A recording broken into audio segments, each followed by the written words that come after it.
जय हिंद दोस्तों, मैं हूं R K. Sir. Top my GS classes channel में आप सभी का स्वागत करता हूं, इस उम्मीद के साथ कि आप बहुत अच्छे हैं, पढ़ाई कर रहे हैं। ठीक है, आज का जो हमारा टॉपिक है वो हम पढ़ने वाले हैं भारतीय संविधान की अनुसूचियां। ठीक है, शेड्यूल के बारे में आज हम लोग पढ़ेंगे, भारतीय संविधान के शेड्यूल। ठीक है, कितने हैं, जब संविधान बना था मूल संविधान में तब कितने थे, वर्तमान में कितने हैं। तो इंपॉर्टेंट टॉपिक आज हम लोग पढ़ने वाले हैं, तो ध्यान से पढ़ते रहिए और एंजॉय लेते रहिए। ठीक है, तो ध्यान से देखिए, आज हम लोग पढ़ेंगे संविधान का बहुत इंपॉर्टेंट टॉपिक है अनुसूचियां। अनुसूचियों के बारे में जो भी क्वेश्चन आपके एग्जाम में बनते हैं आज हम सभी डिस्कस करेंगे और सभी क्वेश्चन बनाएंगे, और आज के बाद यहां से कोई भी क्वेश्चन आप गलत नहीं करेंगे। तो ध्यान से देखिए, आज हम पढ़ने वाले हैं संविधान की अनुसूचियों के बारे में। तो देखना यह है कि जब संविधान बना था तब कितनी अनुसूचियां थी और वर्तमान में अनुसूचियां कितनी हैं। ठीक है, तो ध्यान दीजिए, हम लोग पढ़ने वाले हैं संविधान की अनुसूचियां। तो देखिए, संविधान की अनुसूचियां, मूल संविधान, ध्यान दीजिए, मूल संविधान। मूल का मतलब यह है कि जब संविधान लागू हुआ था तो हम मान लेते हैं 1950। ठीक है, 1950 में संविधान, जब 26 जनवरी 1950 को लागू हुआ था, जब भी मूल शब्द आ जाएगा तो हम दौड़ के कहां पहुंच जाएंगे, 1950 में। ठीक है, तो मूल संविधान में जब संविधान बना था, ठीक है, 26 जनवरी 1950 जिस दिन संविधान लागू हुआ था, तो ध्यान से देखिए, उस समय संविधान में 8 अनुसूचियां थीं। उस समय कितनी अनुसूचियां थीं? 8 अनुसूचियां थीं, लेकिन वर्तमान में 12 अनुसूचियां हो गई हैं। कितनी हो गई हैं? 12। लेकिन वर्तमान में कितनी अनुसूचियां हो गई हैं? 12। तो ध्यान से देखिए, मूल शब्द जब भी आएगा तो मूल संविधान में जब संविधान लागू हुआ 26 जनवरी 1950 को, तब 8 अनुसूचियां थी, लेकिन बाद में बढ़ के कितनी हो गई हैं? 12 हो गई हैं। ठीक है, तो वर्तमान में भारतीय संविधान में कितनी अनुसूचियां हैं? 12 अनुसूचियां हैं। ठीक है, तो देखिए, यह भी क्वेश्चन पूछता है कि संविधान जब बना था तब अनुच्छेद कितने थे, भाग कितने थे। ठीक है, तो देखिए, किसी में बढ़ोतरी नहीं हुई है। उस समय संविधान में 395 आर्टिकल थे। ठीक है, और 22 भाग थे। पार्ट कितने थे? 22 भाग। तो पूछा जाता है कि मूल संविधान में अनुच्छेद कितने थे? 395, और भाग कितने थे? 22। इनमें कुछ भी बढ़ा घटा नहीं है, जो भी बढ़ा है वो किसमें बढ़ा है? अनुसूचियों में। अनुसूचियां पहले 8 थी, लेकिन अब कितनी है? 12 हैं। तो पहले हम लोग एक एक करके डिस्कस करेंगे, पहली, दूसरी, तीसरी। जो भी विस्तृत हुई है उसमें विस्तृत पढ़ेंगे, और जो भी शॉर्ट है उसको शॉर्ट करके पढ़ेंगे। तो ध्यान से पढ़ते रहिए अनुसूचियों के बारे में। तो ध्यान दीजिए, क्वेश्चन पहला यही बनेगा कि मूल संविधान में कितनी अनुसूचियां थी, तो आप आंसर लगाएंगे 8, लेकिन वर्तमान में कितनी है? 12। ठीक है, मूल संविधान में अनुच्छेद 395 थे, जो कि आज कायम है। ठीक है, और 22 भाग थे, जो भी आज भी हैं। ठीक है, इनमें कोई बढ़ोतरी नहीं हुई है। आगे हम लोग देखते रहेंगे। आगे देखिए, पहली अनुसूची, पहले नंबर पे हम लोग पढ़ते हैं प्रथम अनुसूची। तो ध्यान दीजिए, पहली अनुसूची। देखिए, पहली अनुसूची में क्या है, ये पूछता है एग्जाम में कि पहली अनुसूची में किस चीज का वर्णन किया गया है। तो ध्यान दीजिए, पहली अनुसूची, पहली अनुसूची में बताया गया है, ध्यान से पढ़ते रहिए, भारत अर्थात इंडिया। ध्यान दीजिए, संविधान में भारत को 2 नाम दिए गए हैं, भारत अर्थात इंडिया। ठीक है, भारत अर्थात इंडिया राज्यों का संघ होगा। ठीक है, ध्यान दीजिए, भारत अर्थात इंडिया राज्यों का संघ होगा। ये प्रथम अनुसूची या प्रथम शेड्यूल में बताया गया है। ठीक है, भारत अर्थात इंडिया राज्यों का संघ होगा, जिसमें, ध्यान से देखते रहिए, जिसमें 28 राज्य होंगे और 8 केंद्र शासित प्रदेश होंगे। ठीक है, इतना समझ में आया कि भारत में 28 राज्य और 8 केंद्र शासित प्रदेश होंगे। तो वर्तमान में पूछा जाए कि भारत में केंद्र शासित प्रदेशों की संख्या कितनी है? 8 हैं। राज्य कितने हैं? 28 हैं। ठीक है, और भारत किसका संघ होगा? राज्यों का, बहुत से एग्जाम में आता है कि भारत राज्यों का समूह है, संघ है, ठीक है, तो भारत राज्यों का संघ है। और भारत अर्थात इंडिया, संविधान में भारत के दो नाम हैं, ठीक है, तो भारत अर्थात इंडिया राज्यों का संघ होगा जिसमें 28 राज्य और 8 केंद्र शासित प्रदेश होंगे। तो ध्यान दीजिए कौन कौन से केंद्र शासित प्रदेश 8 होंगे, ठीक है, उनके भी नाम हम लोग देख लेते हैं। तो हम लोग पढ़ लेंगे केंद्र शासित प्रदेश। पहले नंबर पे देखिए दिल्ली, पहले नंबर पे दिल्ली, उसके बाद पांडुचेरी, पांडुचेरी, ठीक है, उसके बाद लक्षद्वीप, उसके बाद हम लोग पढ़ेंगे लक्षद्वीप, ठीक है, लक्षद्वीप। और उसके बाद हम लोग पढ़ेंगे चंडीगढ़, चंडीगढ़, चंडीगढ़ के बाद ध्यान से देखिए दादर नागर हवेली, दादर नागर हवेली, ठीक है, दादर नागर हवेली और दमन दीव,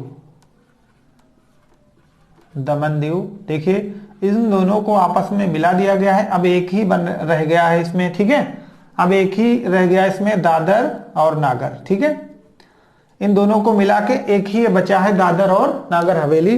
दमन दीव का इसमें क्या हो गया है, ठीक है, विलय हो गया है, समझ गए, यानी इन दोनों को मर्ज करके एक रह गया है, ठीक है। आगे देखिए तो एक हो गया दिल्ली, दूसरा पांडिचेरी, लक्षद्वीप, चंडीगढ़, ठीक है, दादर नागर हवेली। तो अब हमारे पास कितने हुए, 5, वर्तमान में है कितने, 8 है, ठीक है। आगे देखिए 2 नए बन गए हैं 2 जून 2014 को, ठीक है, सॉरी 2 जून को नहीं, 2 बन गए हैं, जम्मू और कश्मीर 2014 में वो बना था, ठीक है, तेलंगाना। आगे देखिए जम्मू कश्मीर एक बना है, जम्मू कश्मीर से काट के 2 बन गए हैं, एक बन गया है लद्दाख, ठीक है। तो देखिए वर्तमान में 8 हैं, तो पहला दिल्ली, पांडुचेरी, लक्षद्वीप, ठीक है, लक्षद्वीप, चंडीगढ़, दादर नागर हवेली, दमन दीव, इन दोनों को आपस में मिला दिया गया है, ठीक है। तो अब ये एक ही रह गया है, ठीक है।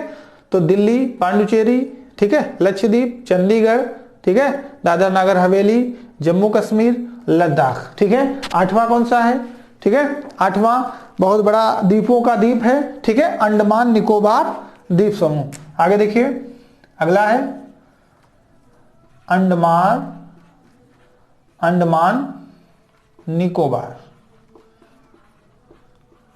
अंडमान निकोबार, ठीक है। तो वर्तमान में भारत में, ठीक है, केंद्र शासित प्रदेशों की संख्या कितनी है, 8 है, ठीक है। पहला दिल्ली, फिर पांडुचेरी, लक्षद्वीप, चंडीगढ़, दादर नागर हवेली, दमन दीव, इन दोनों को आपस में मिला दिया गया है, जम्मू कश्मीर, लद्दाख और अंडमान निकोबार। तो वर्तमान में भारत में, ठीक है, केंद्र शासित प्रदेशों की संख्या कितनी है, तो 8 है। आगे देखिए एक नया पॉइंट है, दिल्ली को देखिए, दिल्ली जो है, दिल्ली को 69वां संविधान संशोधन के अंतर्गत, 69वां यानी 69 अमेंडमेंट बिल, ठीक है, 69वां संविधान संशोधन, ठीक है, 69वां संविधान संशोधन ये हुआ था 1991 में हुआ था, ठीक है। 69वां संविधान संशोधन 1991 में हुआ था। इसमें बताया गया था हमेशा लाइफ टाइम के लिए भारत की राजधानी दिल्ली होगी, ठीक है, भारत की राजधानी दिल्ली होगी। ये भी क्वेश्चन एग्जाम में आता है, भारत की राजधानी क्या होगी, दिल्ली होगी, ठीक है। किस संशोधन में बताया गया, 69 अमेंडमेंट बिल में, ठीक है। तो ध्यान दीजिए भारतीय संविधान की अनुसूचियां हम लोग पढ़ रहे हैं। पहली अनुसूची किससे संबंधित है, तो पहली अनुसूची भारत अर्थात इंडिया, इसमें भारत का नाम दिया गया है। भारत राज्यों का संघ होगा, ठीक है, जिसमें 28 राज्य और केंद्र शासित और 8 केंद्र शासित प्रदेश होंगे, ठीक है। 28 स्टेट और 8 यूनियन स्टेट होंगे, ठीक है। ध्यान से देखिए जिसमें दिल्ली, पांडुचेरी, लक्षद्वीप, चंडीगढ़, दादर नगर हवेली, दमन दीव दोनों को आपस में मिला दिया गया है। अब देखिए जम्मू कश्मीर, लद्दाख ये 2 नए केंद्र शासित प्रदेश हैं। अंडमान निकोबार, ठीक है, 8 कुल मिला के केंद्र शासित प्रदेश हैं, जिसमें दिल्ली को राष्ट्रीय राजधानी का दर्जा प्राप्त है। और इसमें बताया गया है 69वें संविधान संशोधन के द्वारा 1991 में, ठीक है, हमेशा के लिए लाइफ टाइम भारत की राजधानी दिल्ली होगी। ठीक है, ये प्रावधान याद रखिएगा कि भारत की राजधानी दिल्ली हमेशा के लिए प्रावधान किया गया कि संविधान संशोधन के द्वारा 69 कब किया गया, 99, ठीक है, 1991 में। ठीक है, तो ध्यान रखिएगा, बहुत अच्छा ये क्वेश्चन था आपके लिए। आगे देखिए नंबर 2, अनुसूची कौन सी है, नंबर 2। पहली अनुसूची हो गई। दूसरी अनुसूची देखिए, दूसरी अनुसूची में बताया गया है, दूसरी अनुसूची में बताया गया है कि जो उच्च पदाधिकारी होंगे, उच्च पदाधिकारी जैसे राष्ट्रपति, उपराष्ट्रपति, ठीक है, उच्च पदाधिकारी, उनके वेतन भत्तों का उल्लेख है, वेतन भत्तों का उल्लेख है। तो जो उच्च पदाधिकारी हैं दूसरी अनुसूची में, उनमें वेतन भत्तों का उल्लेख है। तो ध्यान दीजिए, आप कोई भी सर्विस में अगर फॉर्म डालते हैं तो पहले आप ध्यान देते हैं कि इसका वेतन कितना होगा, तब फॉर्म डालते हैं। तो ध्यान दीजिए, जो इसकी दूसरी अनुसूची है वो वेतन भत्तों से संबंधित है। जो उच्च पदाधिकारी हैं उनके वेतन भत्तों का प्रावधान किसमें किया गया है, ठीक है, दूसरी अनुसूची में। दूसरी अनुसूची के बाद हम लोग पढ़ेंगे तीसरी अनुसूची। जो तीसरी अनुसूची है, जब आपने जान लिया कि वेतन भत्ता यानी वेतन कितना मिलेगा, भत्ता कितना मिलेगा, पेंशन कितनी मिलेगी, उसके बाद आप क्या कर लेते हैं, शपथ ले लेते हैं, यानी फॉर्म डाल देते हैं और नौकरी ले लेते हैं। ठीक है, तो शपथ का प्रावधान किसमें है, तो तीसरी अनुसूची में शपथ। ठीक है, जो ऊपर लोग वेतन भत्ते लेते हैं उन्हीं के शपथ का प्रावधान है। ठीक है, शपथ लेने का प्रावधान है। तो ध्यान रखिएगा, तीसरी अनुसूची शपथ से है और दूसरी अनुसूची वेतन भत्तों से संबंधित है, एग्जाम में पूछा जाता है। ठीक है, 60 अनुसूचियां हैं तो इनको 60 क्रम में ही पढ़ेंगे। आगे देखिए, पूछा जाता है कि कौन से जो अधिकारी हैं, ये जो पदाधिकारी हैं जो तीसरी अनुसूची के अंतर्गत शपथ नहीं लेते हैं। तो ध्यान दीजिए, इसमें राष्ट्रपति, ठीक है, उपराष्ट्रपति, प्रेसिडेंट, वाइस प्रेसिडेंट, ठीक है, उप राष्ट्रपति तथा राज्यपाल, इनकी शपथ का प्रावधान नहीं है। ओके, तो ध्यान दीजिएगा, जो तीसरी अनुसूची शपथ से संबंधित है, इसमें सभी उच्च पदाधिकारियों का शपथ का प्रावधान है, मगर राष्ट्रपति, उपराष्ट्रपति तथा राज्यपाल की शपथ का प्रावधान नहीं है। एग्जाम में आता है कि किस राष्ट्रपति की शपथ का प्रावधान तीसरी अनुसूची से संबंधित है, तो नहीं है। ठीक है, उपराष्ट्रपति का पूछें तब भी नहीं है, राज्यपाल का फिर भी नहीं है। ठीक है, राज्यपाल का आपको पता है अनुच्छेद कितने में है, 159 में है लगभग। ठीक है, 159 अनुच्छेद में उसकी शपथ ग्रहण का प्रावधान है। तो ध्यान रखिएगा, दूसरी अनुसूची वेतन भत्तों से संबंधित है और तीसरी अनुसूची शपथ ग्रहण यानी शपथ प्रावधान से संबंधित है, जिसमें राष्ट्रपति, उपराष्ट्रपति तथा राज्यपाल का शपथ ग्रहण का कोई प्रावधान नहीं है। ओके, आगे देखते हैं हम लोग। अगली चौथी अनुसूची है, ये भी छोटी ही है। इसमें आपको पता है कि संसद के 2 सदन हैं, एक राज्यसभा है, दूसरी लोकसभा है। ठीक है, तो राज्यसभा के सीटों का आवंटन इसमें बताया गया है। राज्यसभा की सीटों का आवंटन, ठीक है, राज्यसभा की सीटों का आवंटन बताया गया है कि किस राज्य में कहां से कितनी राज्यसभा सीटें आएंगी। जैसे उत्तर प्रदेश से 31 हैं, सबसे ज्यादा कहां से जाती हैं, उत्तर प्रदेश से।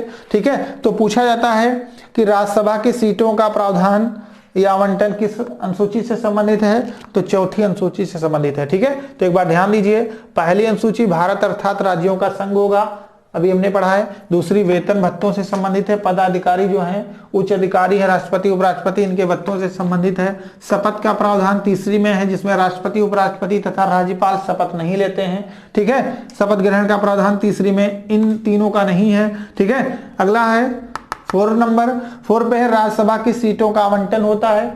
आगे देखिए 5 अनुसूची 5 हम लोग पढ़ने जा रहे हैं, शेड्यूल 5। ठीक है, ध्यान दीजिए,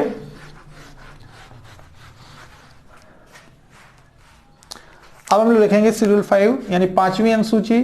पांचवी अनुसूची में बताया गया है, ठीक है,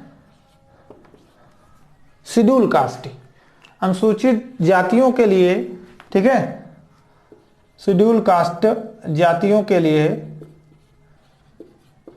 विशेष प्रावधान किया गया है। ठीक है, यह भी क्वेश्चन आता है कि अनुसूचित जातियों के लिए विशेष प्रावधान से संबंधित कौन सी अनुसूची है, तो पांचवी अनुसूची। पांचवी अनुसूची शेड्यूल कास्ट से संबंधित है। ठीक है, फिर छठी अनुसूची आती है, 6 शेड्यूल। ध्यान दीजिए, इसमें कहा गया है असम, मेघालय, असम, मेघालय, त्रिपुरा, मिजोरम। देखिए कितने राज्य हैं, असम, मेघालय, त्रिपुरा, मिजोरम, कुल 4 राज्य हैं। इनमें जो एसटी जनजाति रहती है, जनजातियों के लिए विशेष प्रावधान है, विशेष प्रावधान, ध्यान रखिएगा, विशेष प्रावधान। ठीक है, देखिए जो इन 4 राज्यों में एसटी जनजाति के लोग रहते हैं, अनुसूचित जनजाति के लोग जो रहते हैं, उनके लिए विशेष प्रावधान किया गया है। असम, मेघालय, त्रिपुरा, मिजोरम, अनुसूचित जनजातियों के लिए विशेष प्रावधान किया गया है। ठीक है, इसमें लद्दाख को शामिल करने की, ठीक है, बात की जा रही है। अगर इसमें 5वां राज्य कोई शामिल होगा तो वो लद्दाख केंद्र शासित प्रदेश शामिल होने वाला है। ठीक है, लद्दाख को शीघ्र इसमें शामिल करने की मांग चल रही है। तो ध्यान दीजिए, पूछा जाएगा कि लद्दाख को शीघ्र ही किस अनुसूची के अंतर्गत शामिल करने की मांग की जा रही है, तो आप बताएंगे 6। ठीक है, 6 अनुसूची में बात की जा रही है। तो असम, मेघालय, त्रिपुरा, मिजोरम, इन राज्यों में जो भी शेड्यूल ये एसटी रहते हैं, ठीक है, एसटी रहते हैं, अनुसूचित जनजातियों के लोग, उनको विशेष प्रावधान किया गया है और लद्दाख इसमें शीघ्र ही शामिल होने वाला राज्य बनेगा। ठीक है, आगे देखिए, मेहनत से पढ़ते रहिए। अब देखिए 7 अनुसूची हम लोग पढ़ेंगे, 7वीं अनुसूची। ठीक है, 7वीं अनुसूची के अंतर्गत बताइए क्या होगा, इसमें शक्तियों के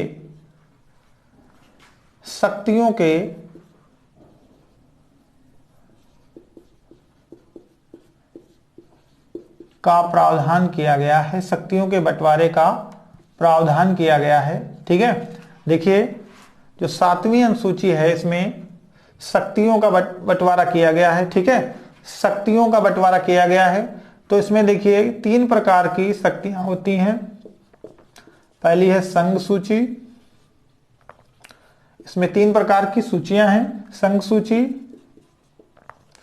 राज्य सूची और समवर्ती सूची। समवर्ती सूची ध्यान दीजिए, बहुत इंपॉर्टेंट है। 7वीं अनुसूची किससे संबंधित है, तो 3 सूचियों से संबंधित है, संघ सूची, राज्य सूची, समवर्ती सूची। कितनी सूचियों से संबंधित है, 3 सूचियों से संबंधित है, संघ सूची, राज्य सूची और समवर्ती सूची। तो ध्यान दीजिए, यहां से भी क्वेश्चन एग्जाम में बनता है कि कौन सी अनुसूची सूचियों से संबंधित है, तो 3 सूचियों से, संघ सूची, राज्य सूची और समवर्ती सूची। ध्यान दीजिए, संघ सूची जिसपे केवल केंद्र सरकार या सेंट्रल गवर्नमेंट, ठीक है, कानून बनाता है, वो संघ सूची है। जिसपे स्टेट गवर्नमेंट यानी राज्य सरकार कानून बनाता है, वो राज्य सूची है। ठीक है, जिसपे दोनों मिलके कानून बनाते हैं, वो समवर्ती सूची है, समवर्ती। ठीक है, तो ध्यान दीजिए, संघ सूची में देखिए एक पूर्व एक बाद में, यहां से भी क्वेश्चन बनता है, पूर्व और वर्तमान विषय की बात हो रही है। पूर्व में कितने विषय थे, वर्तमान में कितने हैं, यह भी क्वेश्चन एक बनता है, एग्जाम में आता है। तो संघ सूची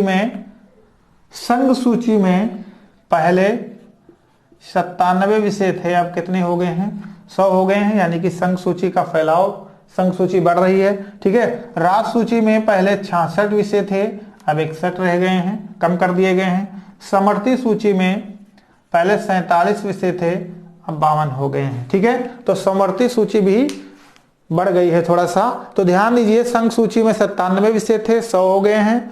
और ठीक है, राज्य सूची में 66 थे, अब 61 बचे हैं। समवर्ती सूची में 47 थे, अब 52 हो गए हैं। ठीक है, तो ध्यान रखिएगा, सूचियों से संबंधित अगर आपका एग्जाम में कोई भी क्वेश्चन आता है तो आप गलत मत करिएगा, बिल्कुल ध्यान से इसको लगाइएगा। ठीक है, संघ सूची, राज्य सूची, समवर्ती सूची, तीनों सूचियों का उल्लेख 7वीं अनुसूची के अंतर्गत किया गया है। ओके, आगे देखिए 8वीं अनुसूची।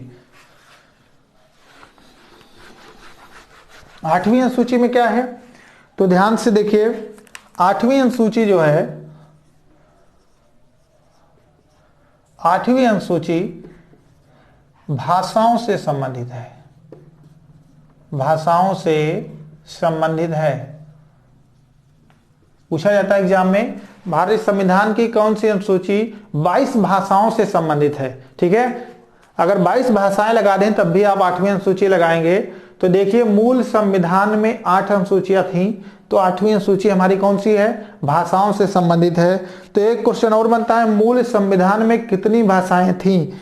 तो ध्यान दीजिए, मूल संविधान में अगर मूल शब्द लग जाएगा तो हम लोग डायरेक्ट पहुंच जाएंगे 1950। ठीक है, मूल संविधान यानी 1950 में 14 भाषाएं थी। ठीक है, मूल संविधान में कितनी भाषाएं थी, 14 भाषाएं थी। अब आगे देखिए, फिर 15 भाषाएं हो गई, कितनी हुई 15, फिर 18, फिर 22।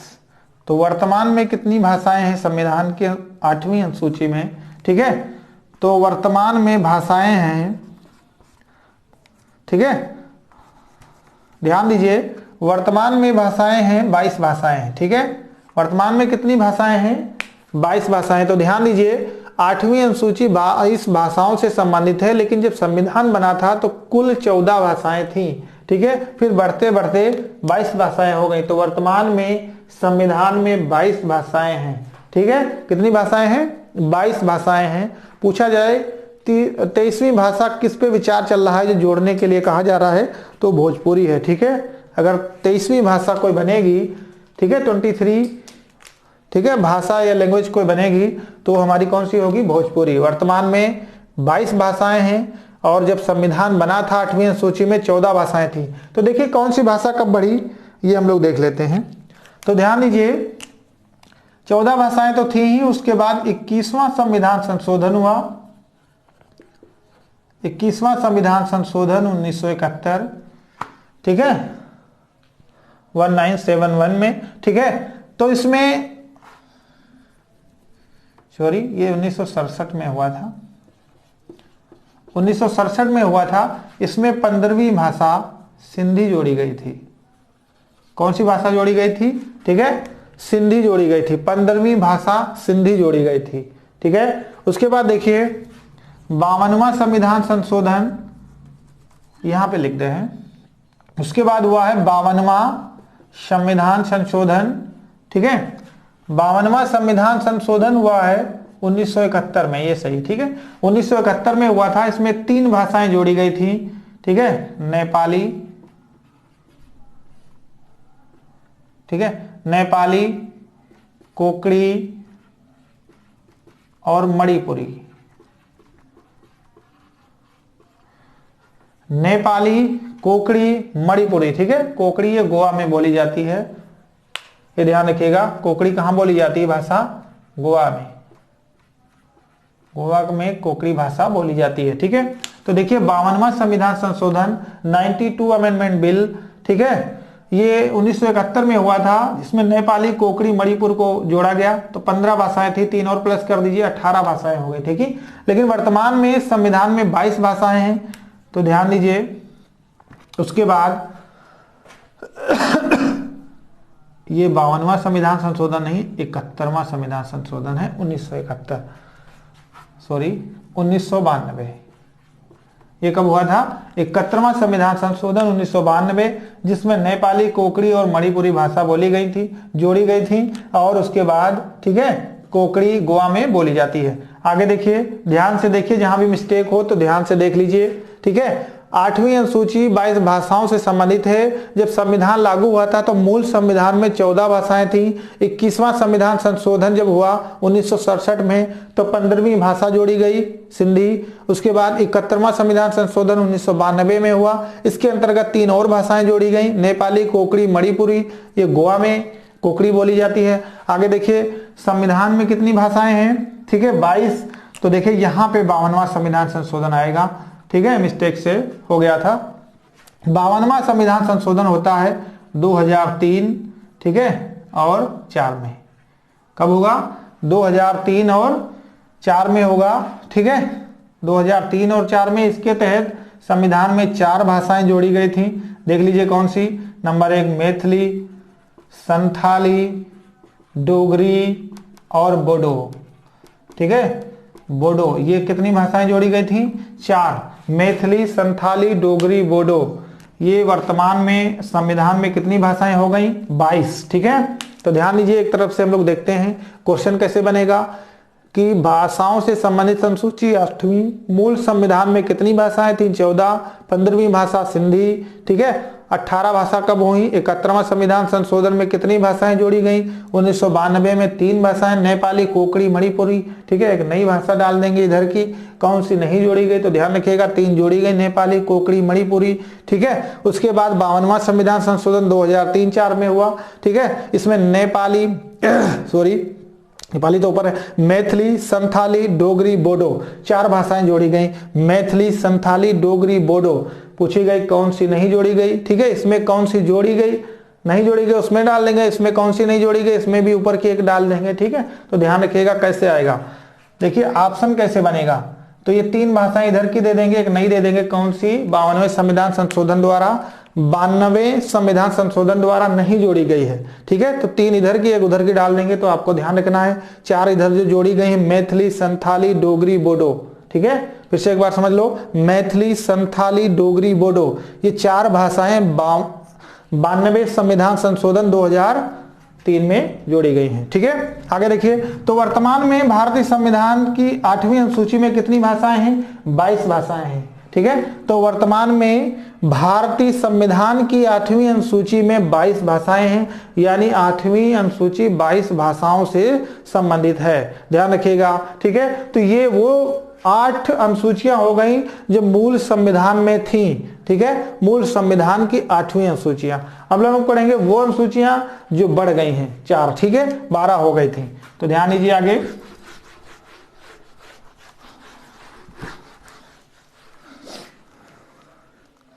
आगे देखिए, जब संविधान बनके तैयार हुआ, संविधान लागू हुआ 1950 में, उसके बाद देखिए नवीं अनुसूची आई। कौन सी? इधर लिख लेते हैं, नवीं अनुसूची। नवीं अनुसूची कब जोड़ी गई? ये पहला संविधान संशोधन, नवीं अनुसूची जोड़ने के लिए पहला संविधान संशोधन 1951 में किया गया, ठीक है। इसके तहत नवीं अनुसूची जोड़ी गई जो भूमि अधिग्रहण या जमींदारी प्रथा से संबंधित है। ये ध्यान रखिएगा, क्वेश्चन एग्जाम में बनता है कि भूमि अधिग्रहण ये जमींदारी प्रथा से संबंधित अनुसूची नवी है जो पहला संविधान संशोधन 1951 में जोड़ी गई है, ठीक है। संविधान संशोधन 1951 में जोड़ी गई है जिसका संबंध भूमि अधिग्रहण या जमींदारी प्रथा से है, ठीक है। आगे देखिए 10वीं अनुसूची। 10वीं अनुसूची की अगर हम बात करें तो ये 52वां संविधान संशोधन 1985 में, ठीक है, 52वां संविधान संशोधन 1985 में जोड़ी गई है जो दल बदल विरोधी कानून से संबंधित है।